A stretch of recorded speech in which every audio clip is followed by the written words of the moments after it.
تعالوا إلى الخير يا مسلمون، تعالوا لننجح دنيا ودين، تعالوا نسكي ومحياي ومماتي لله رب العالمين.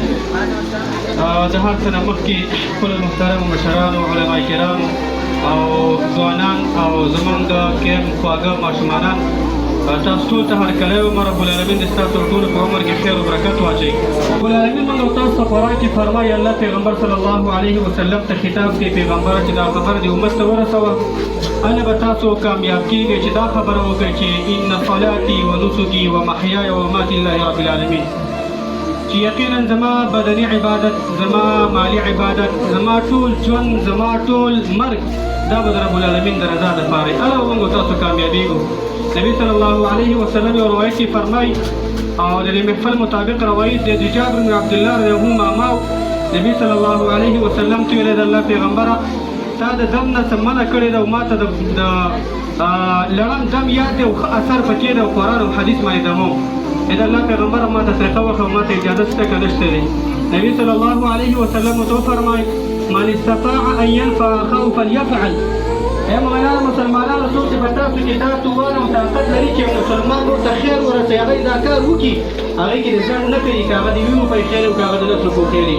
بل حدیث کې د الله پیغمبر صلی الله علیه وسلم فرمایي، په هر یو مسلمان باندې صدقه لازم ده، چې دا به صدقه کوي، دا صدقه به یا د بدن نه کوي یا به د مال نه کوي، دا به مؤمنان مسلمانانو ته خیر رسوي.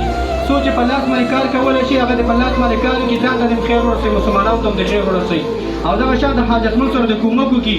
بیا د الله پیغمبر فرمایي، فإن لم يفعل ذلك، څوک چې دغه صدقه وس نه لرئ او توان او طاقت تاسو نه لرئ، فليمسك نفسه عن الشر فله صدقه. مؤمنانو مسلمانانو بل مسلمان ته د شر نه رسوي، که خیر چاته وس نه کېږي د شر نه د ځان وساتي. د مسلمانانو منځ کې د بې اتفاقي نه اچوي، د نور خیرونه د منع نه کوي، د نور خیر دغه چا د مانع نه واقع کېږي چې زما د لاسه چاته خیر نه رسېږي، نو د نور د خیر والا به چېرته دغه چا ته منع نه کومه، زه به د هغې زباني او زه به د هغې دغه شان ته هر رنګه ملاتړ کومه. موږ د مشرانو دا غوښتنه کوو، موږ د علماو دا غوښتنه کوو چې دغه شان ته دغه مثبت فکر ځوانان چې کوم دي، لکه څنګه چې تاسو دا کردار سره هغوی درته ویلو او د اول سره موږ دغه خبره کړې ده، دغه شان ته دوی نه دا غوښتنه کوو دې ځوانانو د مثبتو کارونو سپورټ وکړي چې رب العالمین موږ تاسو دغه کې راولي. آخر کې د علماو یو قول دی، تاسو دغه ویمه، او علما وی وبالشکر تدوم النعم. څومره چې دغه شان ته نعمتونه دي او په چا کې شکریه راشي، مؤمنانو مسلمانانو دا زموږ او تاسو یو عظیم نعمت دی.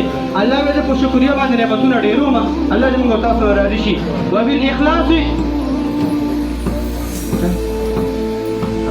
وبالإخلاص طبق الأمم، دا ګورډه ښایسته وینا ده.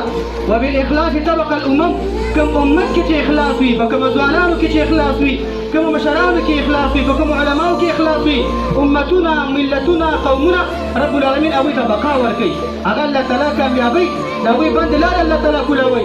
وبالمعاصي تبید وتهلك یا وتهلك، او په ګناهونو باندې، په ناشکرۍ باندې، په نافرمانۍ باندې، د مثبت فکر د ځوانانو په ملاتړ نه کولو باندې، په معاشره کې د آیس او فرقو عام کولو باندې، دغه شاته د نیکانو خلکو په صف کې ودرېدلو نه ودرېدلو باندې، دغه شاته د خادمینو خلکو پې وهلو باندې. مؤمنانو مسلمانانو ګوره دا د علماو وینا ده، د قرآن او د حدیث نه چوړ دی. وبالمعاصي تبید وتهلك، په ګناهونو په نافرمانۍ باندې امتونه تباه کېږي، هغه د منځه دي او هغه ختمېږي. د هغې د الله تعالی موږ او تاسو کې وساتي.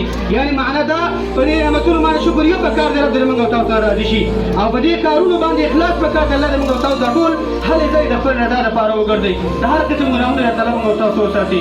الحمد لله والصلاة والسلام على رسول الله. اللهم اهدنا فيمن هديت، وعافنا فيمن عافيت، وتولنا فيمن توليت، وبارك لنا فيما أعطيت، وقنا شر ما قضيت، فإنك تقضي ولا يقضى عليك، إنه لا يذل من واليت ولا يعز من عاديت، تبارك ربنا وتعاليت. اللهم إنا نستغفرك من كل ذنب ونتوب إليك، اللهم إنا نستغفرك من كل ذنب ونتوب إليك، لا ملجأ ولا منجا منك إلا إليك. اللهم إنا نسألك الهدى والتقى والعفاف والغنى، اللهم إنا نسألك الصحة والعفة والأمانة وحسن الخلق والرضا. اللهم أحسن عاقبتنا في الأمور كلها كلها وأجرنا من خزي الدنيا وعذاب الآخرة. اللهم أعز الإسلام والمسلمين، اللهم انصر الإسلام والمسلمين. اللهم إنا نسألك الفردوس الأعلى من الجنة ونعوذ بك من النار. اللهم أجرنا من النار، اللهم أجرنا من النار، اللهم أجرنا من حر جهنم. اللهم قنا عذابك يوم تبعث عبادك.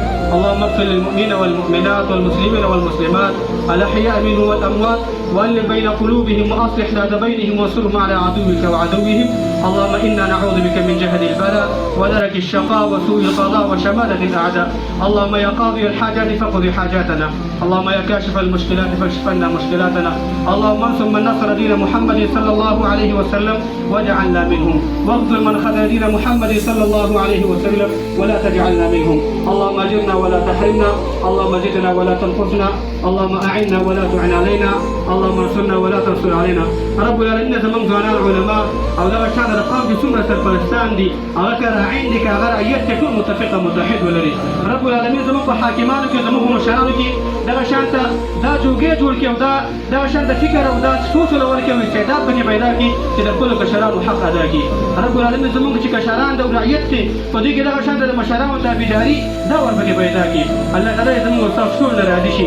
هغه ورونه دا مشران چې دغه شان د مریضان حالت کې په ګرمۍ کې راغلي دي، زموږ تاسو علما مشران دا ځوانان د تراغ رب العالمین زموږ د ناسته په جنت کې دغه شان د موږ یو ځای کړ. الله به دې باندې موږ ته ګناهونه معاف کړه، زموږ درجې دې اوچتې کړه، جنت الفردوس کې الله تعالی موږ ته راکړه. الله تعالی موږ ته ګناهونه معاف کړه. الله زموږ د ټول اخر خاطر بیمار او په توحید باندې کړه. کوم ورونه چې خصوصا په دې پروګرام کې دغه شان ته هغه مالي هغه جاني قرباني ورکړې ده، وخت مصرف کړی دی او د مشرانو سره ښایسته مشورې وي. رب العالمین دې دا خوشونه بې ځایه مه بوځه.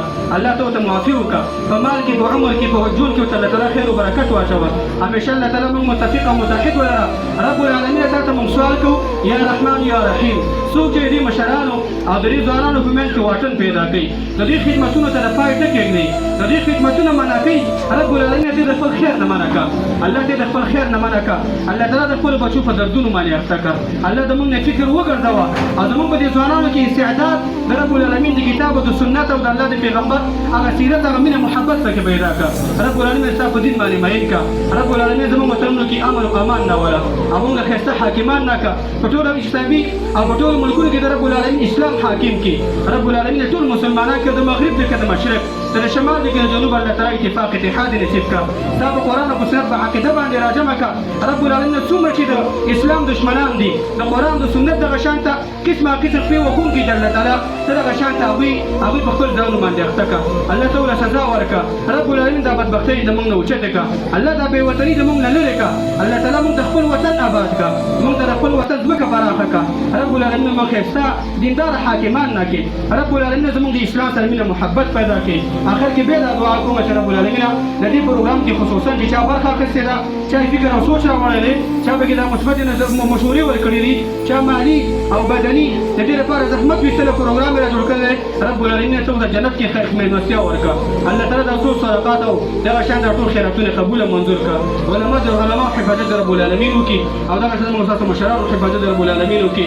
ربنا اتنا في الدنيا حسنه وفي الاخره حسنه وقنا عذاب النار.